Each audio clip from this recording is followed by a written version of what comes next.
Brat was formerly the managing director of the Corporate Power Program at the Roosevelt Institute. He also served on the Congressional Oversight Commission for the CARES Act, a position he was appointed to by Senate Majority Leader Chuck Schumer last year. Previously, Brat was the top economic advisor to Senator Elizabeth Warren during her 2020 presidential campaign and senior counsel for banking and economic policy in her Senate office. He will deliver some brief remarks, take a few questions, and thank you so much for joining us.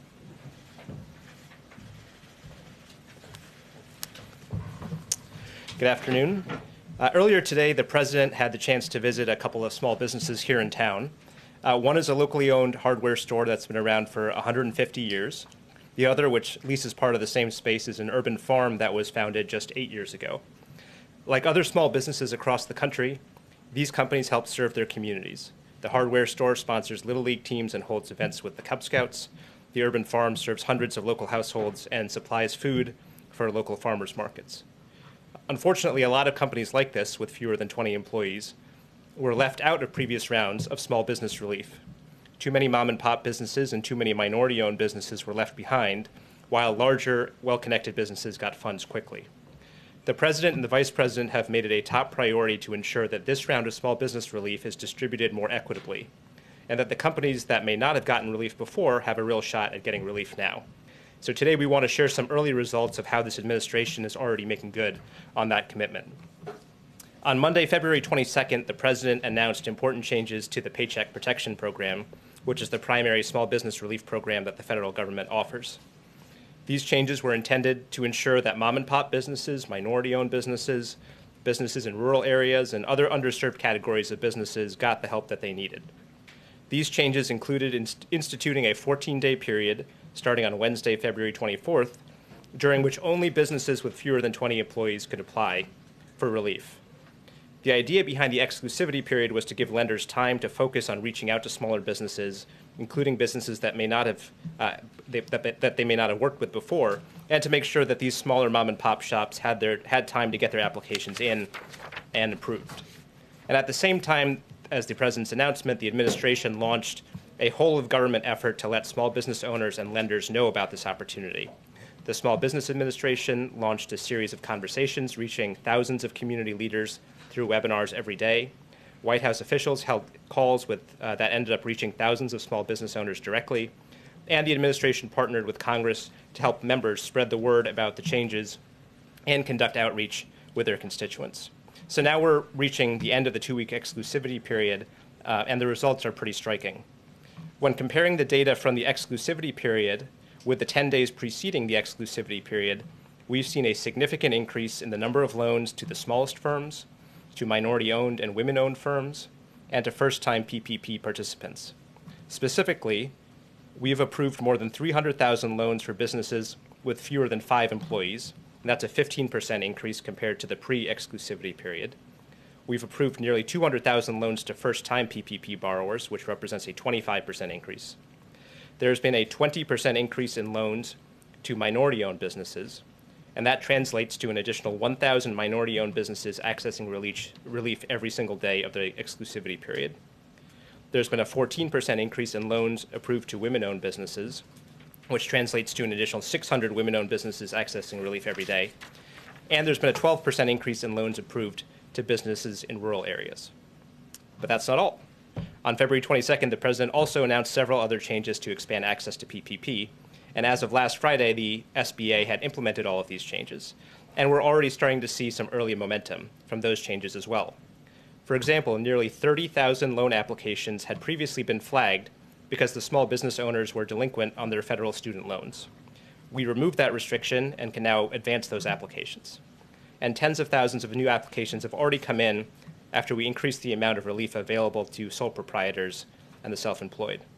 So I want to take this opportunity to say to the small business owners out there, there's still plenty of time left in this program. There's still plenty of money available to you. Go to sba.gov, contact your lenders, and see if you qualify for relief. The administration is going to continue to conduct outreach and spread the word about these relief efforts and what's available to small businesses. But of course, our view is that that's not enough. And that's why the American Rescue Plan includes more than $50 billion in additional aid for small businesses. It provides more than $28 billion in grants to support the hard-hit small restaurants through the Restaurant Revitalization Fund, which was a bipartisan proposal in Congress. It provides $15 billion in grants to help the smallest, most severely affected businesses, especially those that serve lower income areas. It provides $10 billion to restore the successful state small business credit initiative, which leverages private dollars to provide working capital to small businesses. And it creates a community navigator program so that small business owners can get help figuring out how to actually get the relief that they're entitled to, even if they don't have a team of lawyers and accountants on call. So with that, I'm happy to take some questions. Okay, go ahead. This is related to something that we're seeing on the Hill. And there is sort of an increasing movement among Senate Democrats to get extended unemployment insurance and stimulus checks added to the next Build Back Better legislation. As you're aware, Senator Durbin has signed on to it. And they argue that this is needed to sort of keep, both of these things are needed to keep people out of poverty. I'm wondering if you agree with that assertion from an economic standpoint and what your thoughts are. Well, number one, the American Rescue Plan has been documented by several independent experts as providing a tremendous amount of relief all by itself to lower income and middle class families. Between the economic impact payments, the checks, the changes to the child tax credit, there's going to be an enormous infusion of relief for lower income and middle income families. As you know, and as the President has said, this is only step one. Step two is the Build Back Better agenda, and I think we're still trying to think through what the aspects of that program are going to be. We have received the letter from the senators who've talked about potentially including recurring relief payments in it. We're looking at the idea, but we're still thinking through the contours of what's going to be in that next package. Thank you. So earlier today at the events, President Biden said that a lot of PPP money went to people who shouldn't have got it. I was hoping you could elaborate on that. And also, I was wondering if you had any thoughts on concerns about inflation with the new stimulus bill that's about to be passed. Sure. So on the President's statements, I believe he was referring to the fact that in the previous round of PPP in the previous administration, there was documented problems from the Inspector General of the Small Business Administration that tens of thousands of companies that were not eligible for PPP ended up receiving it.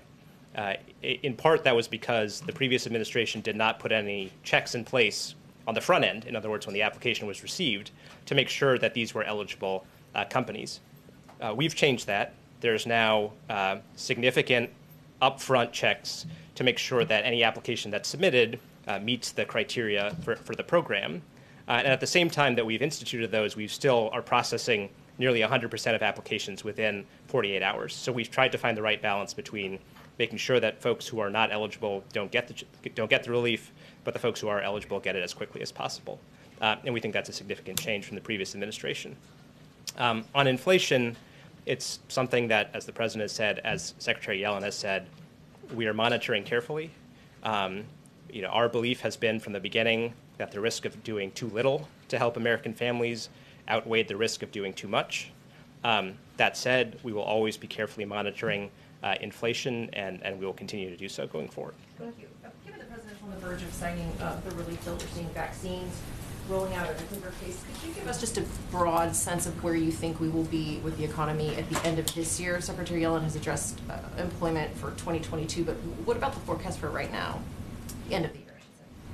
So Moody's, which is an independent Wall Street firm, projected that the American Rescue Plan would bring back roughly 7 million additional jobs by the end of the year. We think that that's a pretty reasonable forecast. There are, as we said, there's a significant amount of relief that is going out to lower income, middle income families through this bill. As you said, the vaccine rollout is accelerating. Obviously, that in many ways is the key to accelerating the economic recovery. So we're optimistic about that, and there's good, credible, independent experts that suggest that we will be making a big step towards getting these 10 million jobs that were short back by the end of the year. Amr? Low interest rates have made it possible to finance many of these initiatives. How much debt is too much debt? Well, look, I think the way to look at it is not in terms of necessarily the sheer amount of debt, but what are the payments that you have to make on the debt. And then that's why the interest rates are relevant to this. we are in an extended period of historically low interest rates, and not to get too wonky, but there are some structural factors that would suggest that interest rates are going to remain permanently, or there's pressure keeping them down over the long term. We are carefully monitoring this. The president has made clear that being fiscally responsible is a priority of his. He's also made clear that right now, one of the best things that we can do is deficit finance these investments, because that's what gets the economy moving more quickly, and in the long term, growth helps bring down the debt and deficit levels as well. Okay, last one to Bloomberg. I promise he'll come back. We'd probably let him go soon. Thank you. As the administration considers what elements are going into the Build Back Better plan, some economists have written the White House to ask that a path to citizenship for some undocumented immigrants, including essential workers, be included in that. So can you describe the White House's current thinking on whether to include that provision in the plan? That is a priority of the president's. I think we have not made a decision yet on whether to include or not include that. Honestly, in the short term, we are focused on trying to get the American Rescue Plan into law, and then going out and telling the American people what was in the American Rescue Plan and how it's helping them. We will continue to work on putting together the next step of this, the recovery part of this that the president has previewed, but we're not quite there yet. Thank you so much. Thank you. For joining Thanks, us, everyone. and we'll look forward to having you back in the future. Nope. Okay.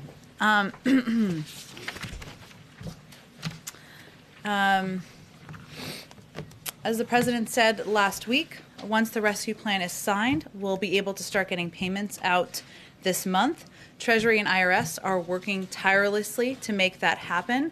The IRS and Bureau of the Fiscal Service are building on lessons learned from previous rounds to increase the number of households that will get electronic payments, which are substantially faster than checks. And a number of you, and obviously the American people, have asked a lot of good questions about how this process works, so we thought we'd try to answer some of them. For households who have already filed their income tax return for 2020, the IRS will use that information to determine eligibility and size of payments. For households that haven't yet filed for 2020, the IRS will review records from 2019 to determine eligibility and the size of payment. That includes those who use the non-filer portal for previous rounds of payments, which is a question I think somebody asked sort of about yesterday. For tax returns with direct deposit or bank account information, the IRS will be able to send money electronically. And for those households for which Treasury cannot determine a bank account, paper checks or debit cards will be sent. Of course, we're not taking anything for granted. We're pushing through the finish line here, but you all have asked some really good questions about the implementation that we wanted to get ahead of. So here's what this all means for a typical family of four. With parents making under $150,000 a year combined, and with kids in school age 8 and 5, because of the President's Rescue Plan, that family of four will soon be getting $5,600 in direct payments. And because of the expanded child tax credit, they'll get $2,600 in addition to that. So that's $8,200 more in the pockets of this family as they try to weather this storm, on top of additional money in this bill to reopen schools safely, get shots in arms, and help those who've lost their jobs through no fault of their own. Another scheduling announcement for all of you. On Friday morning, President Biden will meet virtually with his counterparts in the Quad. Prime Minister Suga of Japan, Prime Minister Modi of India, and Prime Minister Morrison of Australia. Formed in the aftermath of the 2004 tsunami and formalized in 2007, the Quad has met regularly at the working and foreign minister level. However, Friday will be the first time that the Quad is meeting at the leader level. That President Biden has made this one of his earliest multilateral engagements speaks to the importance we place on close cooperation with our allies and partners in the Indo-Pacific. A range of issues, of course, will be discussed. We expect to be discussed, I should say, facing the global community, from the threat of COVID to economic cooperation, and of course, to the climate crisis. Earlier today, final piece here, our COVID coordinator, Jeff Zients, had a weekly call with governors from across the country. He announced Pfizer and Moderna supply will again increase to 15.8 million doses going out to states, tribes, and territories, along with 2.7 million first doses going to pharmacies. He also highlighted the progress we've made as a nation on vaccinations. On January 20th, there was a 7-day average of 890,000 shots per day. Today we were averaging 2.17 million shots per day. So it's obviously a significant increase. Finally, of course, reiterated our commitment to working and collaborating with governors from both parties and encouraged continued focus on masking, social distancing, while our vaccination program continues to ramp up. Why don't you kick us off? Thanks.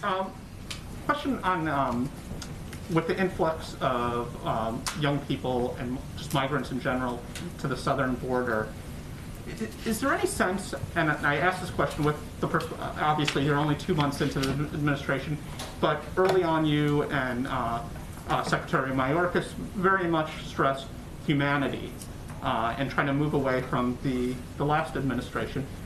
Does the message need to be tweaked at all? Do you need to say that it's not just about humanity, that also you might not get in, or you probably aren't going to be able to stay? Well, humanity will always be a value from the president on down, but you are right that we are continuing to work to convey to people in the region that this is not the time to come, that the majority of people who come to the border will be turned away, which is factually accurate. And what we're really talking about in terms of the people who are being let in are unaccompanied children. That is a policy decision which we made because we felt it was the most humane approach to addressing what are very difficult circumstances in the region. And that means there are more children, kids under the age of 18, of course, coming across the border. At this point, is this a crisis at the border? Look, I don't think we need to sit here and put new labels on what we have already conveyed is challenging. What we have conveyed is a top priority for the president, what our policy teams are working on every single day. There was a trip to the border this weekend. They are working over the course of every day since then on putting in place policies that can help address what we're seeing and help ensure that we are keeping these kids safe and moving them as quickly as possible from Border Patrol facilities to shelters where they can have access to educational resources, health resources, mental health resources, legal aid, etc. Go ahead. Follow up on that, Jen, thanks. There are reports out there that the number of unaccompanied migrants detained at the border has tripled in the last 2 weeks to 3,200 plus. Is that number accurate?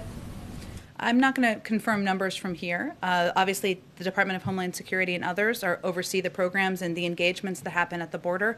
I will say that there are a couple of reasons. I know Amr asked about our kind of change in policy, but there are a couple of reasons why we think people are coming to the border. Of course, individuals are fleeing countries where individuals and families are, they're fleeing prosecution, fleeing violence, fleeing economic hardships and other things. The region has also experienced 2 hurricanes in the fall, putting further stress on the conditions in these countries and the circumstances that are facing individuals.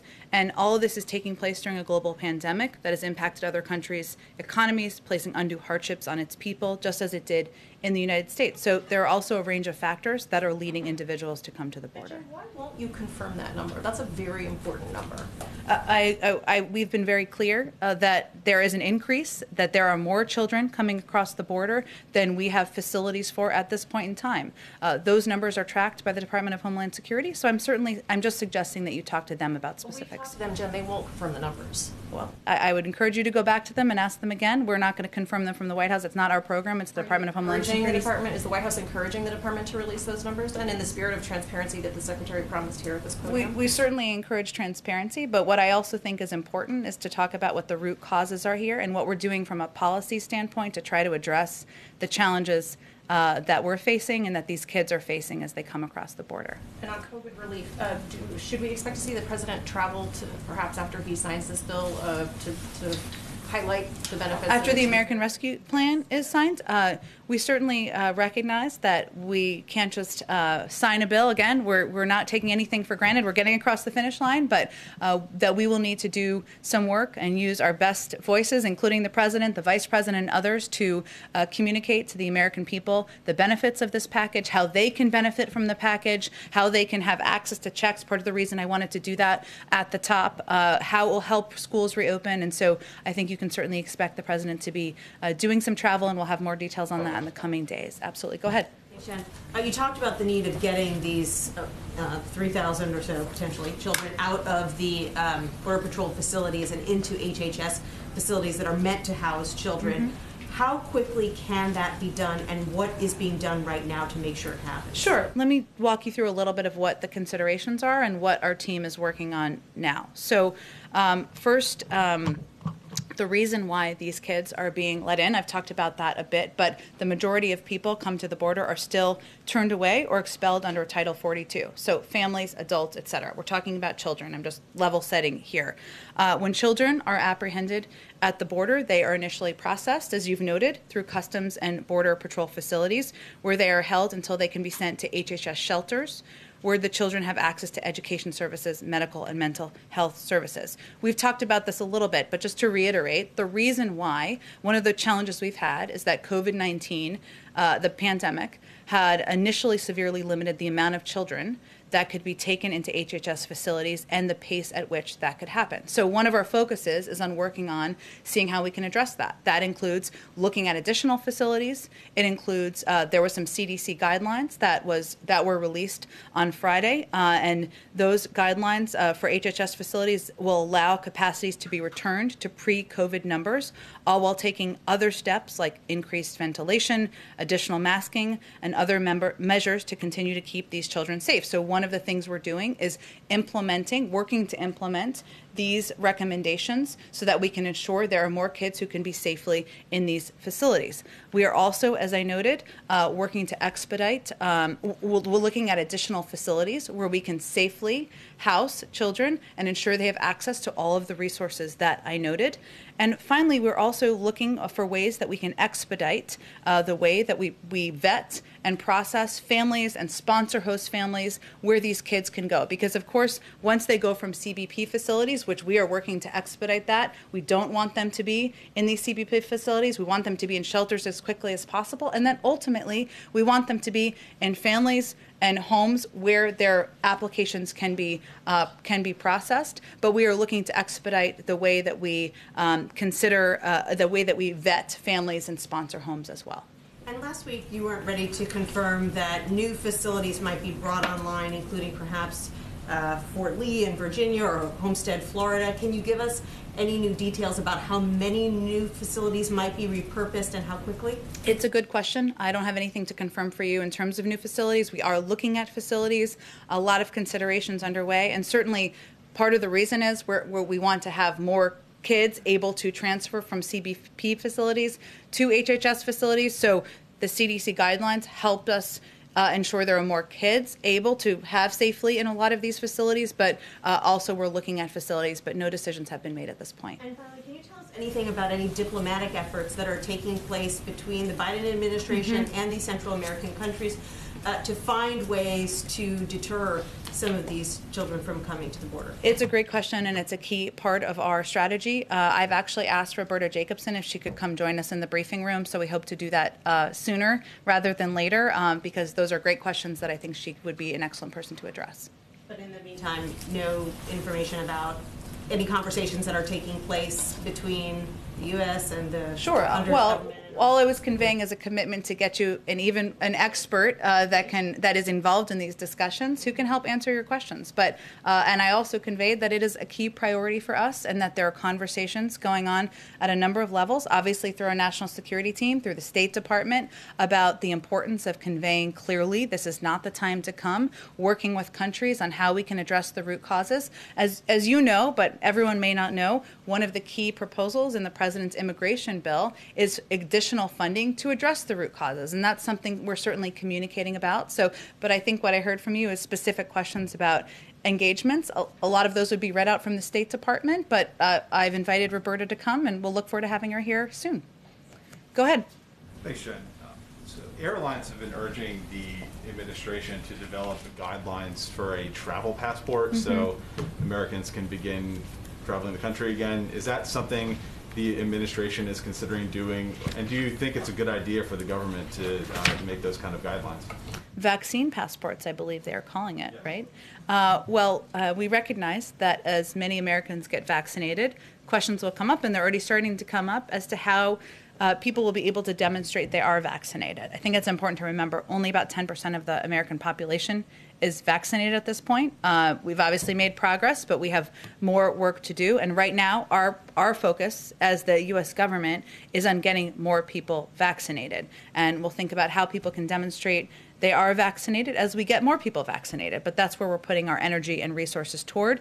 We also know that the private sector, as you noted in your question, is concerned and has raised this. And we believe they and not-for-profits will be driving this initiative in all likelihood moving forward. So it sounds like the administration doesn't want to get involved in setting the standards for what would qualify someone for a vaccine passport. Well, I think a vaccine passport is something that's been designated by or an idea coming from the airlines. What I'm conveying is there are lots of ideas that will come from the private sector and nonprofits. We welcome those, but our focus from the federal government is on getting more people vaccinated, and that's where we feel we can use our resources best. On another subject, there's a report today out in the South China Morning Post that the U.S. and China are trying to set up some sort of high-level diplomatic meeting in Alaska to try and reset relations. Is that any kind of meeting like that is that being planned or is that under consideration right now? I have heard or seen those reports. I don't have anything to report out to you. Obviously, the President spoke with President Xi back February 10th, and we will look forward to seeking opportunities for engagement, but we don't have any details finalized or confirmed at this point. And then lastly, is there any further updates on when the website? The president... Are you going to ask me about the website? Not the website. Not okay, today. You can. I was ready. I'll save that one for next week. Okay. But for possibly next week, is the president chosen a date yet or working with Congress on a joint address to Congress? And what's that going to look like as far as being virtual or in person? I don't have any update on that for you, and certainly as soon as we have a date confirmed, we are looking forward to doing a joint address. We're working through that with Congress. Our focus now is on the address the president will be delivering on Thursday night during his first primetime address. He'll talk about COVID, what we've been through as a country, and what the path forward looks like, and we'll focus on the next address once we get through that. Go ahead, Caitlin. A few questions for you, but one on the stimulus checks. You were talking about who is getting them. You and the president have both said that they're going to be going out this month, but the last round they went out pretty quickly, I think within a few days. So do you know any more specific timing on when people should expect them? It's something our Treasury team is working on and working to expedite, of course, and that's a priority to the president. One of the steps they're taking is working to ensure more people can get them electronically, because that, of course, speeds it up. So let me actually just give you, because I have a little bit more detail here, Caitlin, in terms of how it will work. So the first batch of payments will go to all taxpayers who provided direct deposit in their 2019 or 2020 returns, followed by taxpayers who didn't provide that information but for whom the IRS has payment information from other programs. And of course, as the president said, once the bill is passed, we'll be able to start getting these payments out this month. But in terms of more specifics, we're waiting for them to get all their systems in place, and then we'll hope to have an update. And any update on whether or not he wants his signature on there like former President Trump demanded? Well, we are doing everything in our power to expedite the payments and not delay them, which is why the president's name will not appear on the memo line of this round of stimulus checks. The checks will be signed by a career official at the Bureau of Fiscal Service. This is not about him. This is about the American people getting relief, almost 160 million of them. So he did not want his name to appear on the checks? He didn't think that was a priority or a necessary step. His focus was on getting them out as quickly as possible. Okay, thank you. And on immigration, you said you wanted to stay away from labels. I know the DHS Secretary has not wanted to call it a crisis, but instead referred to it as a challenge. Mm-hmm. But right now, since it is 3,200 unaccompanied migrant children, according to documents from Monday, that's higher than the peak of the 2019 border crisis when it was around 2,600 then. And at that period, there were kids sleeping on floors. They were overcrowded facilities. So when his delegation traveled there, did they see that, people sleeping on floors and overcrowded facilities? Well, first, one of the reasons is because we have a different policy than the last administration. We're not turning kids away at the border, unaccompanied children. We're also, of course, not ripping them from the arms of their parents.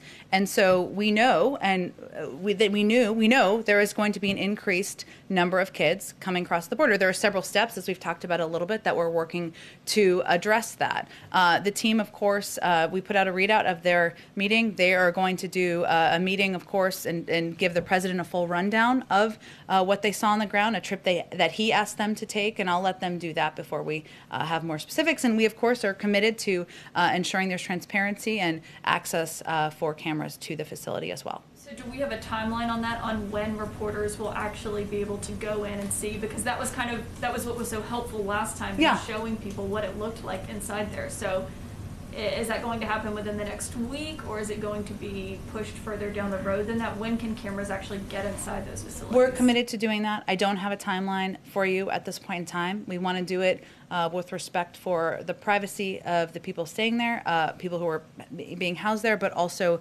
abiding by COVID protocols. And so we're working through some of those steps. Okay, my last question is, did President Biden agree that the travel restrictions should not be changed for people who are fully vaccinated, like the CDC said The CDC yesterday? guidelines, that was a determination made by the CDC. It wasn't driven by or directed by the White House. And as Rochelle, Dr. Walensky has said, it's just a first step. And as more people are vaccinated, they'll look at ways to ease additional restrictions. But there were some reasons, as she outlined, that travel was not a part of this, according to what the health and medical experts who are working at the CDC determined, which includes the impact of travel. 10% of the population is vaccinated, 90% is not. It still remains, of course, it still is a concern. There's still a concerning impact of travel on people who are not vaccinated, and also because we are still tracking and looking at the impact of variants. So they will look at all these factors. This again was just a first step on guidelines, as she has said, and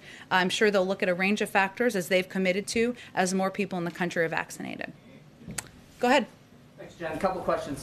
To follow up on the border, why has this administration been so reluctant to call it a crisis with a huge uptick in the number of migrants being detained, including thousands of children? If that doesn't qualify as a crisis, what does? Well, because we think that it's most important to explain the substantive policy of what's happening, what the root causes are of why these kids are coming, and what we're doing to try to solve what is a very challenging circumstance at the border. And that's the information the American people are looking for. So that's what we're working to provide. On a different note, can you clarify for us what happened with the president's dogs? There's some reports that one of them was involved in a biting incident. Can you clarify exactly what happened? Sure. Champion Major, the president and first lady's dogs, members of the family, are still getting acclimated and accustomed to their new surroundings and new people. And on Monday, the first family's younger dog, Major, was surprised by an unfamiliar person and reacted in a way that resulted in a minor injury to the individual, which was handled by the White House Medical Unit with no further treatment needed. It had been previously planned already for the dogs to be cared for by family friends in Delaware during Dr. Biden's travels to military bases this week. She has a 3-day trip this week, and the dogs will return to the White House soon. Go ahead, Sabrina.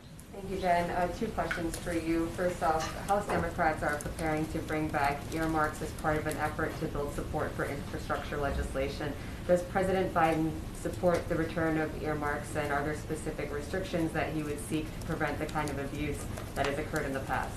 Sure. Well, we don't have an infrastructure bill yet. Don't even know that it will be an infrastructure bill. And in terms of what it will look like and what the negotiations will require, we are happy to have that conversation when it's appropriate. But right now, we're focused on the American Rescue Plan, so we're not going to get ahead of the legislative strategy for a future bill. Biden's position on earmarks more broadly? I don't think anything has changed about his position. He obviously was in Congress for 36 years, but in terms of what it will look like or what restrictions would be on a new package, I'm sure he'll hear from and will be eager to listen to members of both parties and about their views on this issue, and we'll certainly factor it in as we put together a new his next step in the Build Back Better agenda. Thank you. The second question, the Indian government has threatened to jail employees at Facebook and Twitter if they do not comply with the government's data requests or requests that they take down accounts associated with these farmers' protests that have been ongoing for months now. What is the administration's view of a foreign government threatening to jail employees at U.S. companies?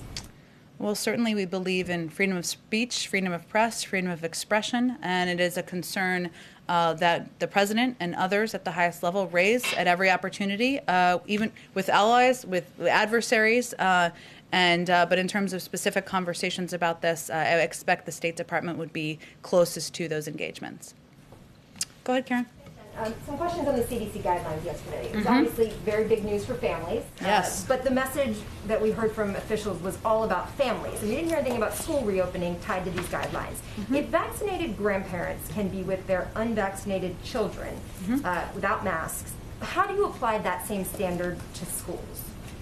Well, these guidelines were, I don't want to get over my skis here as I am not a doctor, but these guidelines were very specific to what recommendations made for people's homes, right? So, Karen, you and your husband and your kids can engage with and have dinner with your neighbors when everybody's vaccinated. That is certainly a positive step forward for many, many, many Americans. These were not guidelines for a workplace, whether it is the White House or a business or a school. There were guidelines provided, of course, for schools. And I think the CDC sees it as imperative that they take different circumstances with different, looking at the very specific engagements, the number of people, the risks as they factor in what guidelines they're going to put forward. Guidelines as more people get vaccinated then applied to schools or applied to workplaces with these same standards? Well, they will continue to review. As Dr. Walensky has said, as more people are vaccinated, there's a greater opportunity to make recommendations that will allow people to spend time together, to hug grandparents, cousins, teachers, and certainly that's all of our hope. But they look at all the factors, including the impact of variants, as she talked about when she rolled this out, and make recommendations based on how to keep the public safe. And there is a concern that has been raised by all of our medical experts about not taking our foot off the gas here. We are close, relatively so, given the last year we've been through, and they put out these guidelines because they feel comfortable that about the data they have as it relates to vaccinated individuals. But of course, they need to continue to analyze data, look at health and medical advice, talk to the doctors at the CDC before they make additional recommendations. The president's vaccinated. How will he change his behavior based on these guidelines? Will he see grandkids more? Will he see family in a different way than he was doing before these guidelines came out? Of course, the president abides by the CDC guidelines, as no one would be expected to hear. But he also believes he needs to be a model for the American people and all citizens. This is a great question. I haven't talked to him about how it will impact him personally in that way. I'm happy to venture to do that, or all of you could ask him next time you have the opportunity.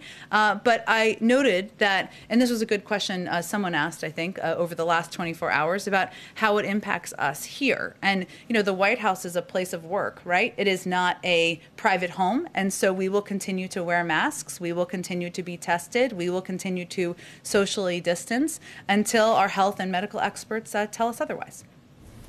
Go ahead in the back. Thank you, Jen. So 2 follow-ups and then a couple of questions. First, the follow-ups about the Quad virtual meeting. Can we see this as a prelude to re-engaging the TPP? I wouldn't see it as a direct connection to that. No, this is an opportunity to engage at a engage at a high level. At an even higher level than has been done in the past with key partners to the United States. Japan, Australia, they're key partners to the and India, sorry. They're key partners to the United States. There's a range of issues to discuss and work together on, whether it's addressing the climate crisis, whether it's working together to address the global pandemic, or, of course, economic cooperation. But I wouldn't see it through those prisms. The president has been clear about his commitment to rebuilding the middle class and looking at any trade engagement through that prism.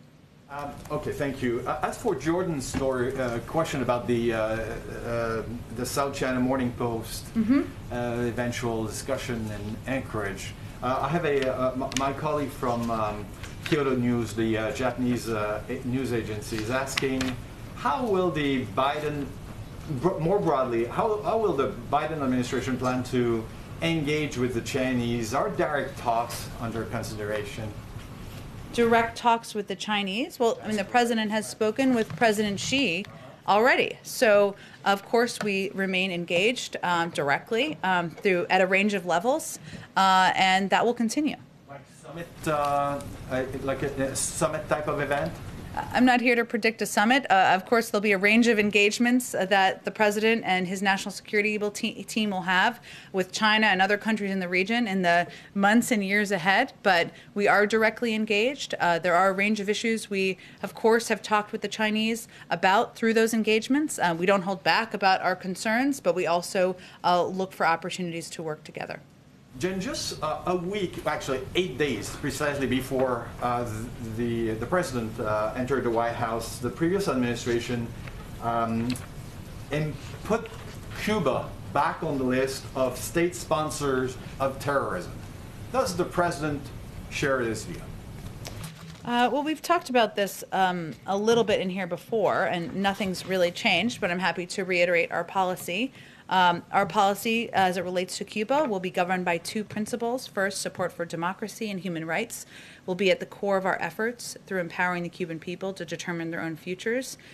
Second, Americans, especially Cuban Americans, are the best ambassadors for freedom and prosperity in Cuba. A Cuba policy shift is not currently among President Biden's top priorities, but we are committed to making human rights a core pillar of our U.S. policy, and we're committed to carefully reviewing policy decisions made in the prior administration, including the decision to designate Cuba as a state sponsor of terrorism. Very, very last question, I Sure. promise. Go ahead. Okay? It's about the border. Okay. You keep repeating, this is not the time to come. Will there be isn't that sending the signal that there will be a time to come? Just wait. Well, first, to be clear, even these unaccompanied children who come across the border, who we've talked about, we want to keep safe. We want to ensure they are in shelters where there is access to educational services, legal services, health services. We want to ensure that they are then quickly moved to vetted families or sponsor homes. Many of them don't stay because they go through the process of having their applications reviewed. We just want to keep them safe because they are kids under the age of 18. And when we say it's not the time to come now, the reason is we are still digging our way out of a dismantled, immoral, and ineffective immigration policy that was being implemented by the last administration that was largely based around funding for a border wall. It's going to take us some time. And we do want to put in place, modernize the immigration system, which means investing in smart security, which means creating a pathway to citizenship, which means funding and supporting efforts to address the root causes in the region. And we, as a part of that, we want to ensure that there is effective processing at the border. We're not trying to close our borders. We are trying to create an effective, moral, humane system. It's going to take some time to do that. Go ahead.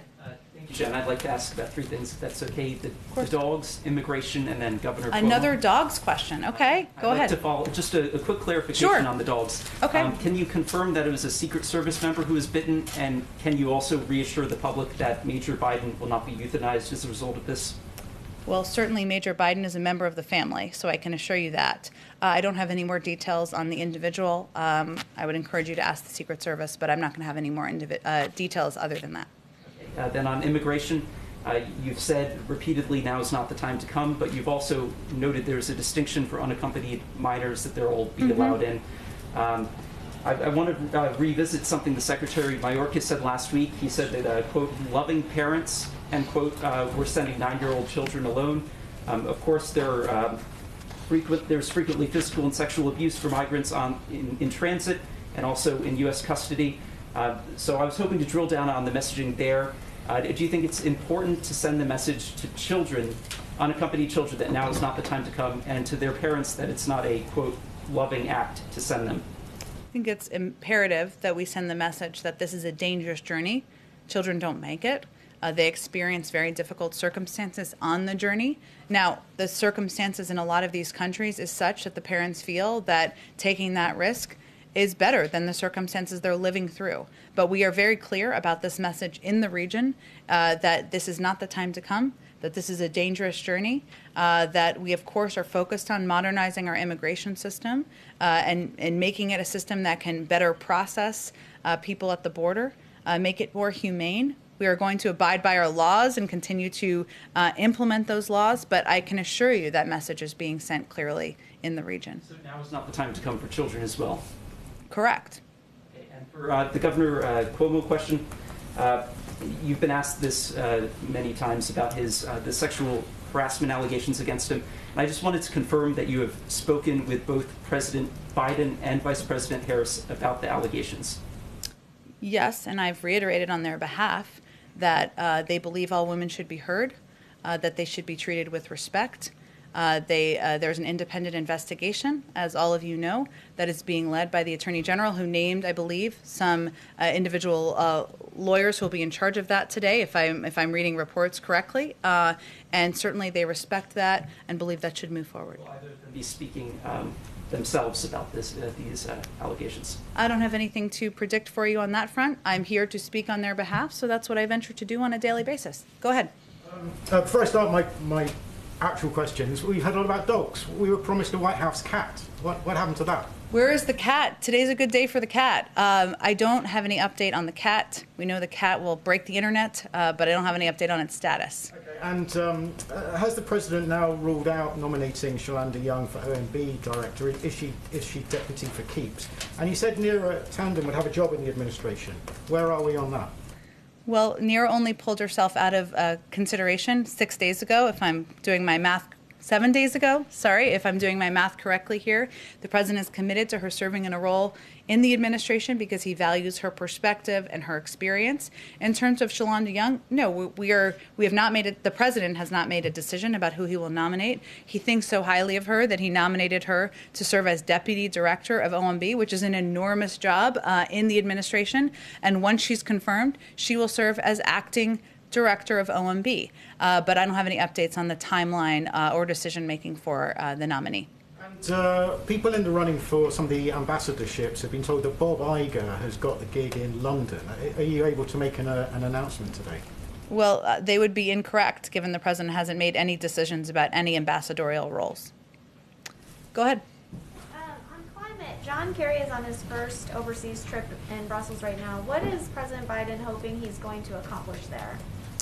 Well, the president asked John, former Secretary of State, my former boss, to serve in this role because he knows about he's very familiar with his personal commitment to addressing the climate crisis, not just domestically, but of course internationally, which is the role that former Secretary Kerry is playing. This is an opportunity for him to engage directly now that we've officially rejoined the Paris Climate Agreement, to have discussions with counterparts, with officials that the former Secretary knows well from his experience as Secretary of State and working on these issues for many decades. And I'm sure that he will be reporting back to the president when he returns. And Kerry mentioned in his remarks that he wants to raise the ambition of the initial Paris Agreement. How much more ambitious than that agreement is the administration willing to go? And is there a timeline for when you guys are going to announce the 2030 emissions targets? It's a great question. I think we'll wait for the Secretary to return from his trip, and I'm sure he'll have a conversation with, of course, both Gina McCarthy, the President, the Vice President, and others about what his recommendations are and what there's an appetite for out there in the global community, but I don't have any predictions for you at this point in time. Great. Go ahead in the back. Thank you, Jen. Joe Cleo with News Nation. Yes. Hi. First time here, right? Yes, Welcome. Yes. I'm a newbie as well. Good. There you go. So on the American Rescue Plan, there are two far-reaching measures, I think, the child tax credit, which you've mentioned, and the Affordable Care Act subsidies that are both now temporary measures. There are some calls on the Hill to make them more permanent. Is President Biden interested in working with Congress to make them more permanent? And if you could please address some of the criticism that those two measures specifically have been getting, that they are not in any way related to COVID relief or stimulus directly. Well, I would say if you're a family with kids, then the notion that the child tax credit is unrelated to the economy is an absurd notion. So I don't know who the critics are, but I would be surprised if they had small children.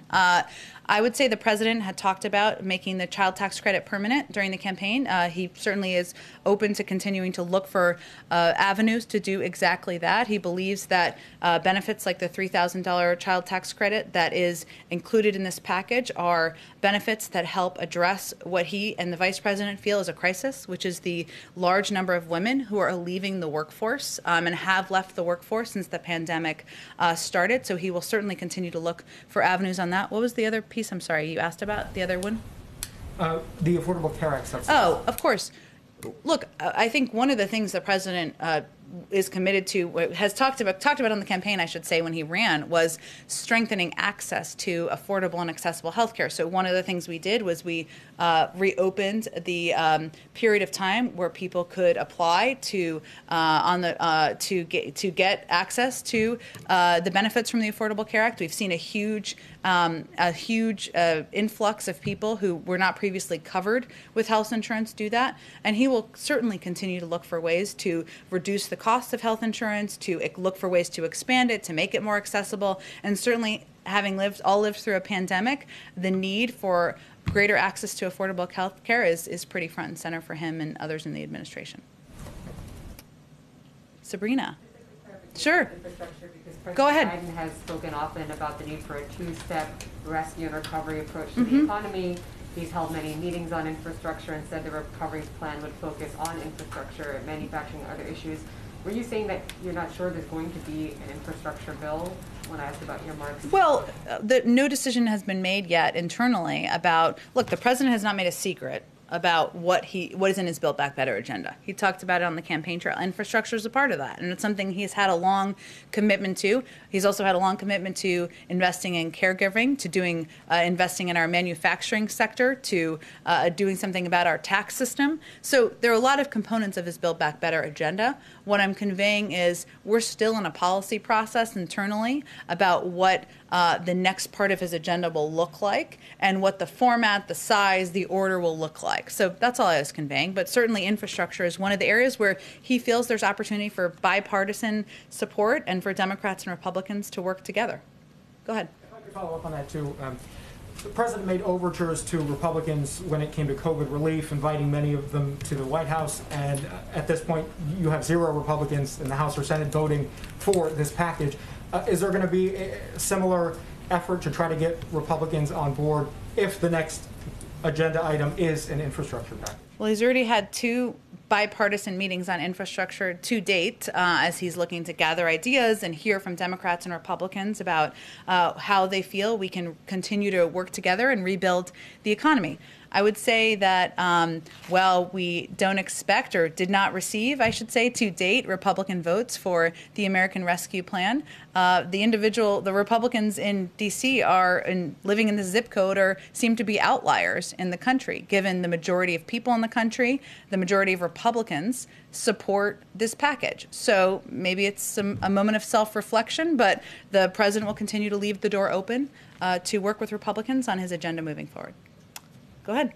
Another process question on Build Back Better, okay. Which is, I know it's early days, but is the White House committed to getting bipartisan support for an infrastructure package, or would you rule out at this stage of moving that through reconciliation like you guys did the American Rescue Plan? Well, the president's preference is certainly to work together in a bipartisan manner. That's part of why he's had 2 bipartisan meetings on infrastructure in the Oval Office. But we haven't made a determination about what's next in his agenda, and certainly we're not going to take that off the table in terms of paths forward that Congress may choose. Go ahead. Is there enough money to deal with the surge of kids at the border, and has there been any discussions of invoking emergency declaration? You mean in terms of opening additional facilities? Right. It's a good question. I'm happy to talk to our immigration team and see if that's part of the structural issue. It may, as I understand it, part of the issue is finding appropriate facilities in determining what process steps can be taken to expedite the processing. But I'm happy to talk to them about that and get an answer back to you. Go ahead. An infrastructure bill package. There was a bipartisan push last year to knock down the payment of the top paid federal employee, the CEO of the Tennessee Valley Authority, who reportedly earned $15 million last year in compensation. There are Democrats in Congress who support this. The former president supported this. Some conservatives do.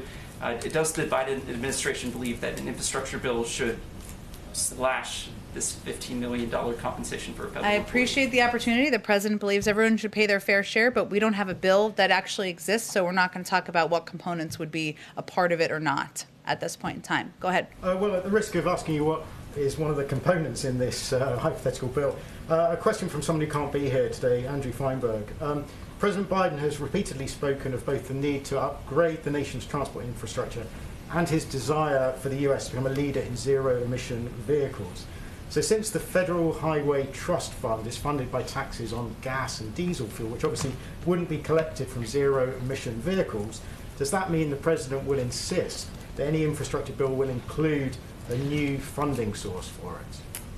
I just am not going to get ahead of a bill that has not been designed, formalized, finalized, packaged in terms of size, scope, or timeline at this point in time. Oh. Okay, thank you everyone. Have a great afternoon.